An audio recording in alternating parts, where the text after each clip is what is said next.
Well, the game of the year was anything but. It certainly looked like it was going to be that way for the first half as JMU took a 28-27 lead into halftime, and then it was all Dukes. I don't even know if JMU was on the field. JMU gave up 275 yards in the first half. ODU got 10 yards in the second half.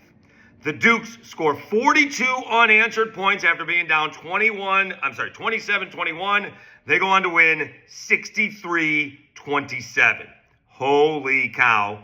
JMU's got to be in the talk for the playoff. That is sure if they can run the rest of the table, and it helps out that Louisville beat Miami last night as well. We have other games, amazing ball games. Marshall just finished off Texas State in double overtime. Marshall is now 2-1. Texas State falls 0-3 as the Herd beat the Bobcats 40-37. This time Texas State actually made the field goal to go into overtime, but had to settle for a field goal in the second overtime, and Marshall punched it in from the 1-yard line. Troy all over Monroe, 37-14. Coastal Carolina with 14 points in the fourth quarter, overcome a huge deficit and stun App State, 10.5-point favorites, in lovely Boone, North Carolina, 45-37.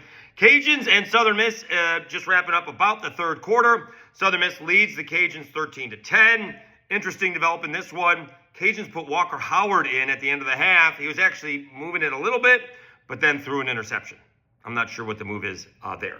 Georgia Southern and Georgia State just underway. We'll have a little bit of a recap probably after the Cajuns and Southern Miss ball game. And of course, on Monday, we'll have a full recap of what was an amazing weekend in Sunbelt football. Be sure to tune in to Monday's episode of Locked On Sunbelt.